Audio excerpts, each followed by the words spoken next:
12. Black R&B icons who slept with producers to get record deals. Behind the glittering lights of R&B lies a hidden world of secrets, power, and whispered deals that the public was never meant to know. Some of the most celebrated black icons didn't just battle for fame on stage, they were forced to navigate an industry where intimacy and ambition often collided.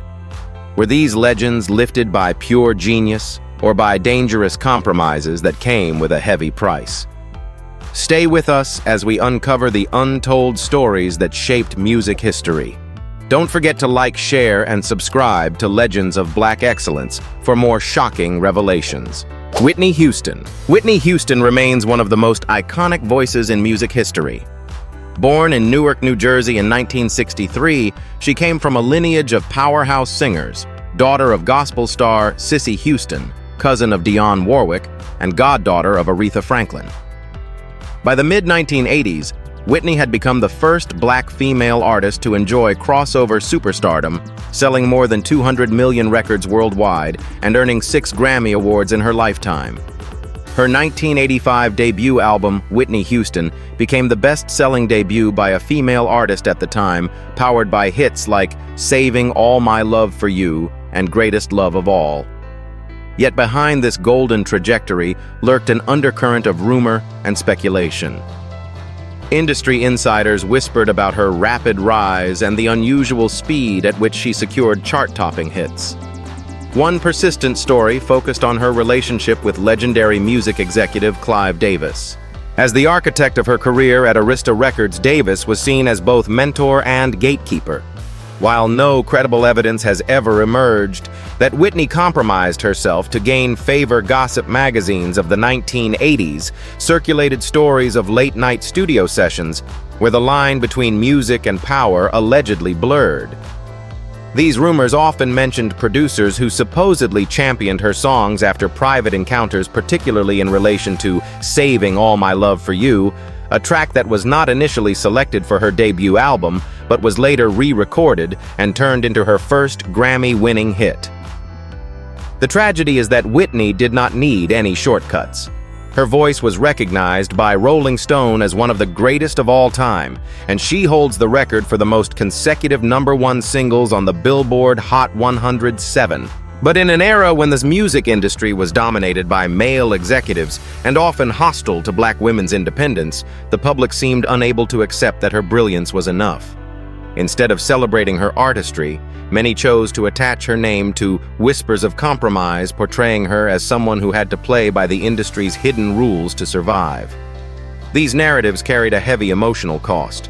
Friends described Whitney as lonely, even at the height of her fame, often retreating into silence after grueling recording sessions. While the world saw a dazzling smile and unstoppable chart success, she herself carried the burden of being viewed as a product of backroom deals rather than sheer artistry. By the time of her untimely death in 2012, the rumors had not faded. They had become entangled with her legacy. Whitney Houston's story stands as both triumph and tragedy. She shattered records, defined the sound of an era, and inspired generations. But she also reveals how the music industry and society often diminishes black women's achievements by suggesting they are the result of whispered arrangements instead of pure genius. Her voice endures eternal and undeniable even as the shadows of rumor still follow her name. Diana Ross. Diana Ross is remembered as one of Motown's brightest stars, a voice and presence that defined an era. Born in Detroit in 1944, she rose to fame as the lead singer of the Supremes, Motown's most successful act of the 1960s. The group sold over 100 million records worldwide and scored 12 #1 singles on the Billboard Hot 100, making them one of the best-selling girl groups in history. Ross's charisma, her ability to command the microphone, and her undeniable beauty made her a natural standout. But her prominence came with persistent rumors of favoritism and secret deals behind the studio doors of Motown. Industry whispers suggested that Berry Gordy, the powerful founder of Motown, had more than just professional interest in Diana. From the early days of the Supremes, it was noted that Ross was consistently placed at the center, often receiving lead vocals, while Florence Ballard and Mary Wilson, both strong singers in their own right, were pushed aside. Some insiders argued that Gordy's special treatment of Diana wasn't purely based on vocal skill, but rather on a personal relationship that blurred the line between mentorship and intimacy. The controversy intensified when Ross began her solo career in 1970. While the Supremes were still charting hits, Diana received a lucrative solo contract and immediate promotion as Motown's queen. The press questioned why she and not her bandmates was chosen to receive such extraordinary backing. Journalists speculated that Gordy's influence dictated every move from reassigning songs to Diana to ensuring her albums got the best producers and marketing budgets. The debut solo single, Ain't No Mountain High Enough, topped the Billboard Hot 100 fueling debates about whether the triumph was a result of sheer talent or Gordy's unwavering support. This narrative haunted Ross for decades. Even as she built a formidable career with hits like I'm Coming Out, Endless Love, and Upside Down, the whispers followed. Her professional and personal relationship with Gordy remained a subject of speculation, particularly when it was revealed that they shared a daughter together, Rhonda Ross Kendrick. For many fans, this fact blurred the line between rumor and reality, making the stories of favoritism feel less like gossip and more like hidden truth. Yet it is impossible to dismiss Diana's talent. She earned a Grammy Lifetime Achievement Award, a Golden Globe, and an Academy Award nomination for her role in Lady Sings the Blues. She became a global symbol of glamour and perseverance, inspiring countless Black female artists who followed her path. But the duality of her legacy genius vocalist and rumored beneficiary of power's favor remains unresolved. Diana Ross's story is one of brilliance clouded by speculation. To some, she is proof that talent and charisma can conquer the world. To others, she is a reminder of how power dynamics in the music industry can shape destinies in ways that will forever be debated. Prince Rogers Nelson was more than a musician. He was a phenomenon. Born in Minneapolis in 1958, Prince combined funk, rock, soul, and pop into a sound entirely his own. Over the course of his career, he released 39 studio albums, sold more than 150 million records worldwide, and won 7 Grammy Awards, an Academy Award, and a Golden Globe. His 1984 album Purple Rain alone sold over 25 million copies globally and cemented his place among the greatest musical innovators of all time. His mastery of multiple instruments, electrifying stage presence, and refusal to conform made him an icon who redefined what Black artistry could achieve on the global stage. But alongside his genius, Prince was surrounded by whispers. Industry insiders and fans alike often speculated about the Purple Muses, the women who entered his orbit and almost magically found themselves elevated to stardom. Vanity, a Canadian model turned frontwoman of Vanity 6, was one such muse. Rumors swirled that her closeness to Prince opened the door to an entire band being created around her, a move that critics argued would not have happened without their personal connection. When Vanity left Apollonia, Cotero took her place both in Purple Rain and, according to gossip, in Prince's life. To many, it seemed like an endless cycle. One muse departs, another steps in, and the spotlight follows accordingly. The story became even more complex with Sheila E., a world-class drummer and singer who had already carved out her own reputation before joining Prince's ensemble. Yet rumors persisted that her frequent collaborations and high-profile appearances alongside him were fueled not just by rhythm, but also by romance. Sheila herself later described their relationship as layered, not just colleagues, not just friends, which only fueled the public's imagination. Prince never confirmed nor denied any of these speculations. His silence became part of the mystique, as if the rumors themselves were another instrument in his artistic arsenal. Fans debated endlessly, was he a benevolent mentor who used his influence to lift women into stardom, or was he perpetuating an unspoken system where intimacy was entangled with opportunity? Regardless of the whispers, the results were undeniable. Vanity 6's provocative style, Apollonia's breakthrough in Purple Rain, and Sheila E.'s iconic The Glamorous Life all became enduring parts of pop culture. Yet the shadow of speculation meant that these women's achievements were rarely viewed independently of Prince's influence. Prince's legacy is a paradox, a genius whose brilliance is unquestioned, but whose personal life created a mythos of power, intimacy, and ambition fused together. He opened doors for Black women in mainstream pop, but the price of that empowerment, as the rumors suggested, was never free. His silence left the world to wonder, making his story one of both empowerment and exploitation, a reminder of how blurred the line between art and life can truly be. Michael Jackson. Michael Jackson's story is both the pinnacle of artistic triumph and the embodiment of rumor's destructive power. Born in Gary, Indiana in 1958, he was thrust into the spotlight at just 6 years old as the lead singer of the Jackson 5. By the 1980s, he had become the undisputed king of pop, with sales of more than 400 million records worldwide. His 1982 masterpiece, Thriller, remains the best-selling album of all time, with over 70 million certified copies sold. Jackson collected 13 Grammy Awards, a record-setting 8 Grammys in one night in 1984, and transformed music videos into global cultural events. Yet with success came whispers. Industry gossip often revolved around his professional relationship with Quincy Jones, the legendary producer who crafted off-the-wall Thriller and Bad. Together, they created music that shattered racial barriers and brought Black artistry to the forefront of mainstream pop. But rumors suggested their collaboration wasn't purely professional. Some insiders claimed that Jackson's willingness to accept Quincy's demands, whether in song selection, production style, or image, hinted at a deeper, more complex dynamic.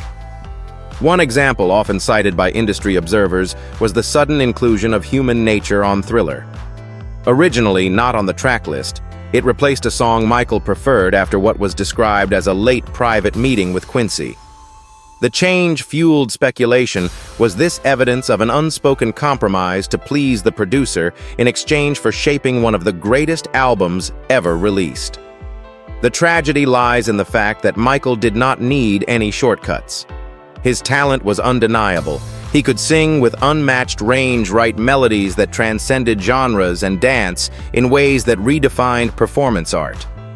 Rolling Stone named him one of the greatest artists of all time, while his cultural influence extended from music to fashion to humanitarian work. But the public, unable to reconcile a Black artist's meteoric rise, often searched for darker explanations. This skepticism was not limited to his career. As Jackson's fame grew, so did the scrutiny of every choice he made. His perfectionism, his constant pursuit of innovation, and his silence on industry rumors only made speculation louder. For some, he was proof that genius could rewrite history. For others, he became the subject of endless debate, a reminder of how race power and fame often collide in destructive ways. Even after his death in 2009, the whispers have not disappeared. Instead, they've become woven into his legacy, shaping how fans and critics alike interpret his meteoric career. Michael Jackson remains both celebrated and scrutinized, admired for his art, but forever haunted by speculation about what it took to reach such unparalleled heights. His music, however, endures as the clearest evidence that pure genius can outshine rumor even if the shadow never fully fades. Luther Vandross. Luther Vandross possessed a voice so smooth and soulful that it could silence an entire arena. Born in New York City in 1951, he built his career slowly, starting out as a background vocalist for stars like David Bowie, Roberta Flack, and Chaka Khan. His big break came in 1981 with the release of his debut album, Never Too Much, which sold over 2 million copies in the US alone and earned him his first major recognition.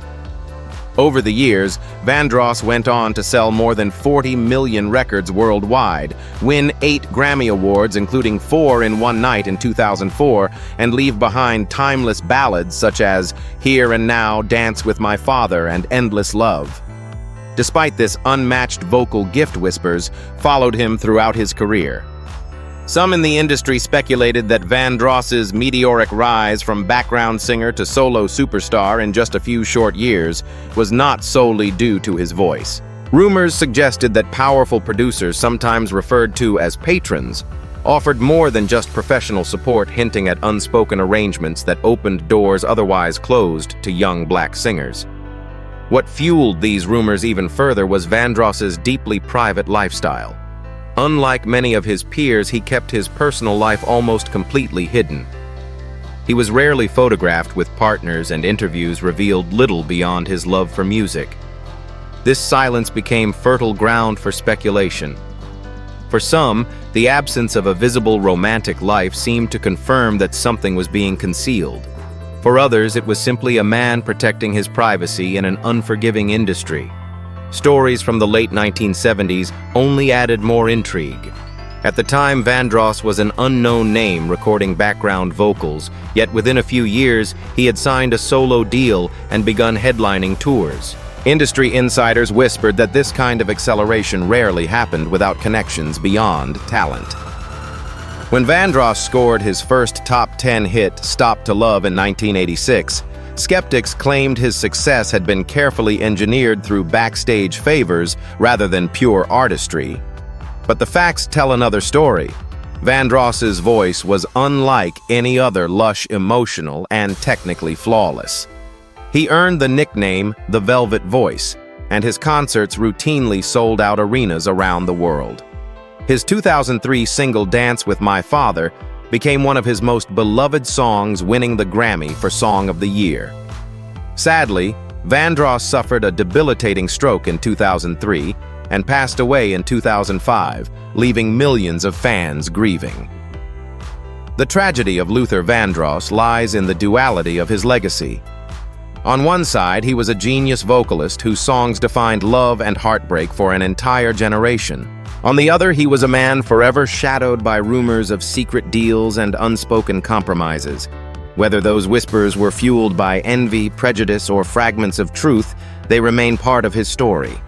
Yet when his voice soars on "A House Is Not a Home" or "Superstar," it becomes clear Luther did not need rumors to secure his place in history. His voice was and always will be the ultimate proof. Mariah Carey. Mariah Carey's rise in the early 1990s was so meteoric that it seemed almost too good to be true.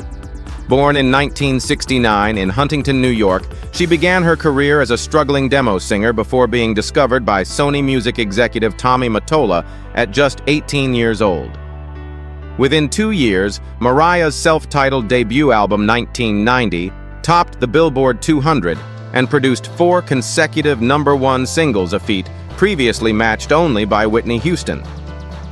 By the end of the decade, she had sold over 200 million records worldwide, earning her place among the best-selling female artists of all time.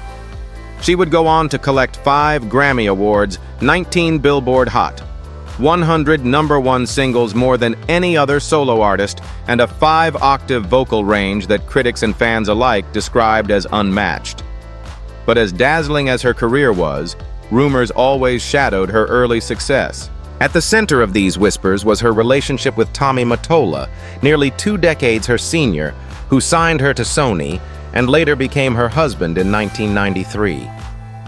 Many in the industry claimed that Mariah's rapid rise was less about fate and more about a powerful alliance, love intertwined with business. Gossip tabloids framed her story as a Cinderella tale, while insiders hinted at a darker reality that her marriage to Mottola blurred the line between professional opportunity and personal compromise. Evidence of this complex dynamic surfaced years later when Mariah herself described the marriage as a luxurious prison. She revealed that Mottola controlled nearly every aspect of her life, from her public appearances to her musical choices. The albums Music Box 1993, Daydream 1995, and Butterfly 1997 all became multi-platinum classics. But for Mariah, they were tied to years of stifled freedom and manipulation.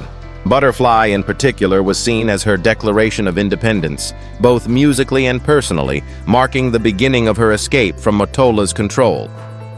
Still, critics could not resist questioning whether her initial string of record-breaking hits would have been possible without Mottola's influence. Some producers whispered that the best material and marketing budgets were reserved exclusively for Mariah, creating an uneven playing field for other artists. Whether or not this was true, It left an indelible stain on how some perceived her legacy. Yet what cannot be denied is that Mariah Carey's talent transcended any alleged backstage favoritism. Her control over the whistle register, her songwriting credits on most of her hits, and her ability to blend pop R&B and hip-hop set her apart as a revolutionary artist. Even after divorcing Mottola in 1998, she continued to dominate with hits like We Belong Together and Touch My Body, proving that her artistry did not rely on anyone's power but her own. Mariah Carey's story is both inspiring and unsettling. She is a symbol of resilience, a woman who turned personal struggle into art that moved millions. But she also stands as a reminder of how the music industry often intertwines power, intimacy, and opportunity, leaving even the most gifted artists fighting to prove that their success belongs to them alone. Beyoncé. Beyoncé Giselle Knowles is one of the most powerful entertainers the world has ever seen. Born in Houston, Texas in 1981, she first stepped into the spotlight as the lead singer of Destiny's Child, one of the best-selling girl groups of all time with over 60 million records sold worldwide. From their first major hit, No No No Part 2, Beyoncé was unmistakably positioned as the center of the group, singing lead, standing in front, and dominating music videos. By the time she launched her solo career with Dangerously in Love 2003, she had already won 5 Grammy Awards in one night, cementing her as a force unlike any other. She has since gone on to sell more than 200 million records globally, earn 32 Grammys, the most of any artist in history, and headline some of the most iconic performances, including the 2018 Coachella set dubbed Betrayal. Yet behind her dazzling rise, the industry has long been filled with rumors of favoritism and hidden deals. From the early days of Destiny's Child, critics whispered that Beyoncé's father and manager Matthew Knowles pulled strings to ensure she always stood in the spotlight. Former members Latavia Robertson and LaToya Luckett's controversial departure from the group in 2000 fueled speculation that anyone who challenged Beyoncé's dominance was swiftly removed. Fans and journalists alike questioned whether the group was truly a sisterhood or a carefully orchestrated machine designed to elevate one star above the rest. Do you think Beyoncé's position at the center of Destiny's Child was inevitable due to her talent, or was it the result of calculated favoritism behind the scenes? These suspicions followed her into her solo career. When Dangerously in Love dropped featuring producers like Rich Harrison, Scott Storch, and Rodney Jerkins, whispers circulated that Beyoncé's connections and rumored personal relationships ensured she received the best beats and most attention. Her collaboration with Jay-Z, starting with '03 Bonnie and Clyde and later Crazy in Love, only intensified the narrative that her rise was both a love story and a power move. Industry insiders debated whether producers favored her because of genuine respect for her artistry or because of unseen favors exchanged behind studio doors. But such rumors have always clashed with the undeniable reality of Beyoncé's artistry. Her vocal range, discipline, and unmatched work ethic set her apart from her peers. Few artists train as rigorously or command the stage with the same precision.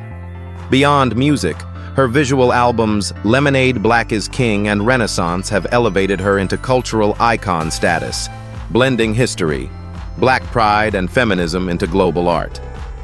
The paradox of Beyoncé's legacy lies in this tension.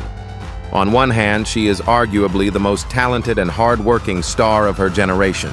On the other, she has never escaped whispers that her rise was engineered by favoritism connections and possible backstage alliances. Whether true or not, these rumors have only amplified her legend, making her story one of both admiration and suspicion. Beyoncé's brilliance is unquestionable. She stands as an artist who redefined what it means to be a global superstar. Yet the whispers ensure that her name will always carry a dual narrative, one of genius and one of speculation. Toni Braxton. Toni Braxton's husky contralto voice made her one of the most distinctive singers of the 1990s. Born in 1967 in Severn, Maryland, she first found recognition when she and her sisters formed the Braxtons. But her solo breakthrough came when legendary producers L.A. Reid and Babyface hand-picked her to record songs for the soundtrack of Boomerang in 1992. From there, her rise was unstoppable. Her debut album, Toni Braxton, 1993, sold over 10 million copies worldwide, won her 3 Grammy Awards, and established her as a sultry new voice in R&B. By the end of the decade, she had sold over 70 million records globally, scored 7 Billboard Hot 100 Top 10 hits, and created timeless ballads such as Unbreak My Heart, Breathe Again, and He Wasn't Man Enough. But with her success came a darker narrative. The industry whispered that Toni's rapid climb owed as much to private compromises as to vocal talent. Insiders gossiped that her close working relationship with Babyface and L.A. Reid went beyond studio walls. They pointed to how she received the best ballads, the lushest production, and priority marketing from LaFace Records. Even while other artists on the roster, many of them equally talented, struggled to get similar attention. To some, this looked like favoritism that couldn't be explained by business alone. The rumors grew louder when Unbreak My Heart, 1996, became one of the best-selling singles of all time, with over 10 million copies sold worldwide. It was originally offered to other singers, but ended up in Toni's hands, another coincidence that fueled gossip. Critics suggested that only someone with extraordinary influence behind the scenes could have landed a song that monumental. And while there was never any proof of secret deals, the sheer perfection of her trajectory kept the speculation alive. Toni's story was complicated further by her highly publicized financial struggles. Despite selling millions of records, she filed for bankruptcy twice, once in 1998 and again in 2010. For her fans, this was evidence that the industry's promises often came with invisible costs. Some argued that the same power structures that allegedly pushed her forward also left her financially vulnerable when she no longer played the industry's game. Yet despite all the speculation, Toni Braxton's artistry is undeniable. She won 7 Grammy Awards, sold out arenas around the world, and inspired generations of singers who admired her ability to turn heartbreak into poetry. Her voice, low and rich, became synonymous with elegance and emotional depth. The paradox of Toni Braxton's legacy is clear. She was a natural-born star, yet her story has always been shadowed by whispers of compromise, favoritism, and hidden deals. Whether true or not, these rumors have become part of her myth.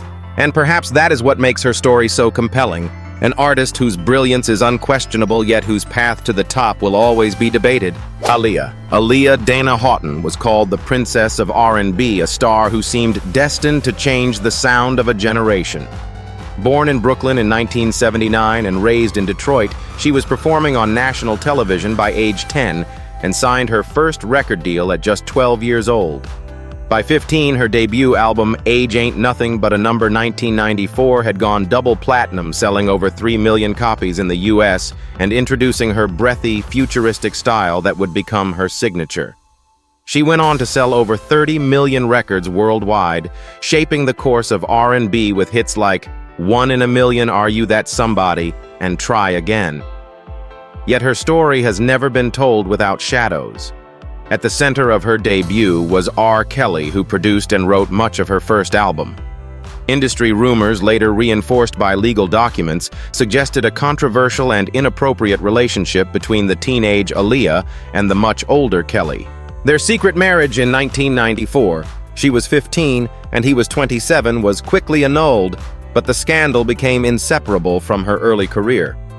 Many whispered that her breakthrough came at a price far heavier than any young girl should have been forced to pay. After severing ties with Kelly, Aaliyah's career found new momentum with producers Timbaland and Missy Elliott, whose innovative beats helped her reinvent her sound. The 1996 album One in a Million sold 8 million copies worldwide and proved she was more than a protege, she was a pioneer. Still, whispers followed her. Some critics claimed that her success was always linked to the powerful men who produced her records, from Kelly to Timbaland to Barry Hankerson, her uncle and manager. For every fan who saw her as a groundbreaking artist, There were skeptics who suggested she was forever tied to industry deals made on her behalf. What made Aaliyah's story even more tragic was how little time she had to prove her independence. By the late 1990s, she was not only dominating R&B charts, but also crossing into Hollywood with starring roles in Romeo Must Die, 2000 and Queen of the Damned, 2002. At just 22, she was on the brink of global superstardom. Then came the plane crash on August 25, 2001, in the Bahamas, which killed Aaliyah and 8 others. Fans around the world mourned the loss of a rising star whose career was cut short far too soon. Aaliyah's legacy is one of brilliance intertwined with controversy. She was a visionary who helped reshape R&B into a futuristic, electronic-driven sound. Yet the narrative of her career remains inseparable from the whispers of scandal and the shadow of powerful men who controlled her earliest steps. In death as in life, she symbolizes both the triumph of raw talent and the tragedy of an industry that often demands too much from its brightest young women. Tina Turner. Tina Turner, born Anna Mae Bullock in 1939, became one of the most electrifying performers in music history. Known as the Queen of Rock and Roll, she sold over 100 million records worldwide, won 12 Grammy Awards, and earned a Grammy Lifetime Achievement Award. Her live performances, whether with Ike Turner or as a solo artist, were legendary, combining raw power, unrelenting stamina, and a voice that could soar over roaring guitars. Her 1984 comeback album, Private Dancer, sold over 10 million copies and produced the anthem What's Love Got to Do With It, which topped the Billboard Hot 100 and won Record of the Year. Yet, like so many other black female icons, Tina's journey was dogged by rumors of the compromises she had to endure to claim her throne. In her early years with Ike Turner, insiders whispered that industry doors opened, not because executives recognized her talent, but because Ike controlled the relationships, sometimes allegedly making private deals that left Tina with little agency. Some claimed that her success in the 1960s with hits like River Deep, Mountain High was tied as much to who Ike knew and what he allegedly offered behind closed doors as to Tina's powerhouse voice. The whispers grew darker when stories of Ike's abuse became public. Tina herself revealed the years of violence, manipulation, and exploitation she endured. Many saw these revelations as proof that her earliest successes were chained to personal suffering and a system where her brilliance was overshadowed by a man's dominance. In the eyes of some critics, the rumors of backstage compromises were less about Tina's choices and more about the brutal reality of an industry where women, especially black women, were treated as bargaining chips. But Tina's story is also one of ultimate triumph. When she broke free from Ike in 1976, she was left with almost nothing, just her name and a determination to start again. The industry doubted her. Executives whispered she was finished, a has-been clinging to past glory. Yet Tina reinvented herself. With Private Dancer, she became not only a superstar again, but also a global icon of resilience, performing sold-out stadium tours in Europe, where she sometimes drew larger crowds than even the Rolling Stones. Her 1988 concert in Rio de Janeiro attracted 180,000 fans, one of the largest audiences for a solo artist in history. Even after escaping Ike's shadow, Tina was not free from speculation. Some tabloids suggested that her closeness with managers and producers in her comeback years helped secure her dramatic second act. But unlike the unproven whispers of her past, Tina confronted these narratives with strength, repeatedly emphasizing that her success was built on hard work and sheer willpower. Tina Turner's legacy is layered. She is a symbol of survival, a woman who turned pain into power, and an artist who transcended genre and race to become a global phenomenon.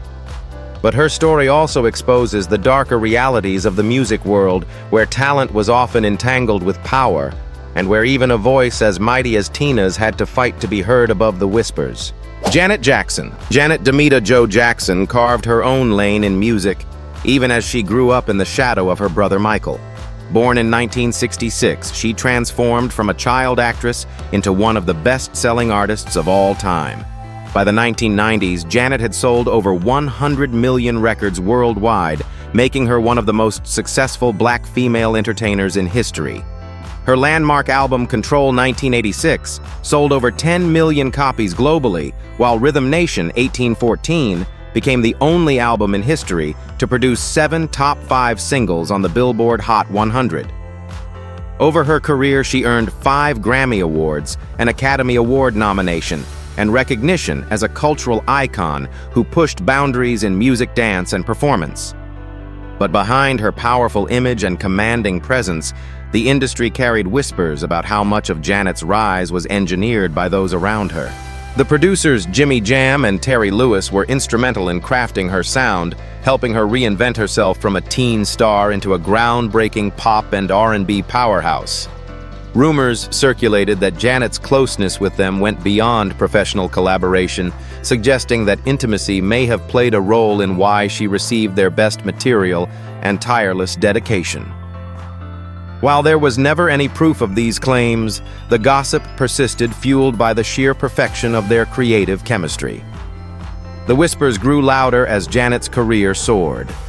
Some critics argued that her contracts with A&M and later Virgin Records, reportedly worth $32 million in 1991, at the time the highest recording contract ever, were not just business but also a reflection of personal influence behind the scenes. Others insisted that her groundbreaking albums would never have been made available to other artists, suggesting she had access to resources because of who she was connected to, not just because of her undeniable talent. Janet herself remained mostly silent on the rumors, choosing instead to let her music speak. Albums like Janet 1993 and The Velvet Rope 1997 address themes of sexuality, identity, and empowerment, reclaiming control of her narrative in a way few women in the industry dared. Yet even as she asserted independence, tabloids continued to speculate about her personal life, linking her career highs and lows to her relationships with producers, executives, and high-profile partners. Her legacy was further complicated by the infamous 2004 Super Bowl halftime show incident with Justin Timberlake. The scandal shifted public perception of her career, overshadowing her decades of groundbreaking artistry.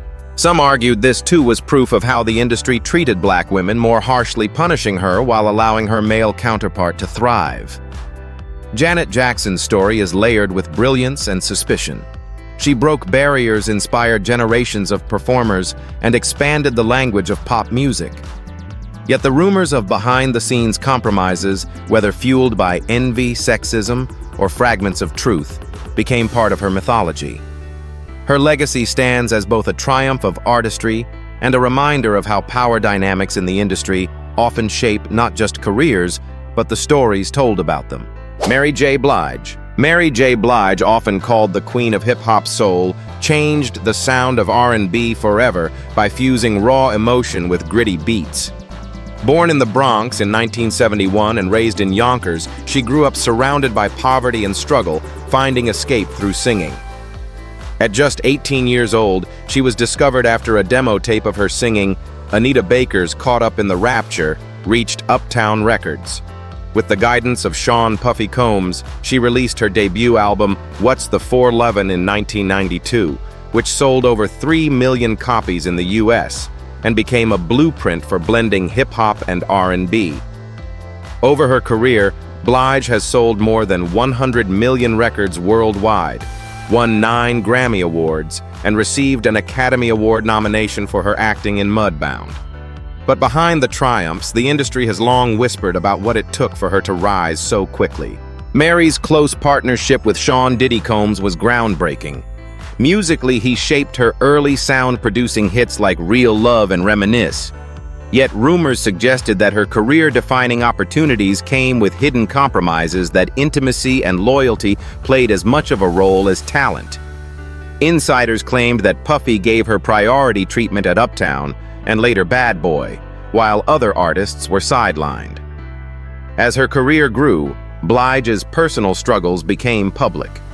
She battled addiction, abusive relationships, and financial issues, all while maintaining a spot at the top of the charts. These struggles ironically fueled her authenticity. Fans believed her because she sang her pain. But industry gossip often twisted her vulnerability into another narrative that producers exploited her dependence and personal turmoil, keeping her tethered to them through both music and whispered power dynamics. One of the most controversial chapters came during her collaboration with Dr. Dre in the late 1990s. While the partnership produced some of her most polished records, rumors hinted that her willingness to adapt to producer demands extended beyond the music. These stories were never proven, but they added to the mythology that Mary's career was intertwined with compromises few dared to speak of openly. Despite these whispers, the facts remain undeniable. Mary J. Blige is the only artist to have won Grammy Awards in R&B, rap, pop, and gospel categories, proving her versatility and impact.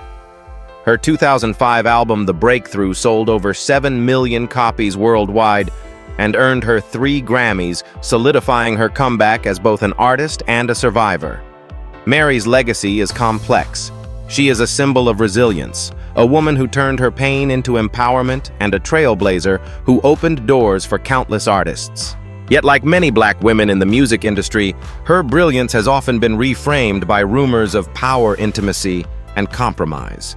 Whether fueled by envy or fragments of truth, these whispers have become part of her mythology. But when her voice belts out, "No more drama" or "Be without you," it is clear Mary J. Blige's legacy is one of undeniable talent that transcends gossip. Behind every shining stage, there are shadows of whispers, rumors, and questions that history may never answer. Did these R&B icons truly reach the top through talent alone, or were unspoken compromises part of their journey? What makes their stories powerful is not just the music, but the tension between glory and speculation. At Legends of Black Excellence, we honor their genius while acknowledging the controversies that shaped their legacies. Now it's your turn. Do you believe raw talent is enough to conquer the industry? Or does power always demand a hidden price?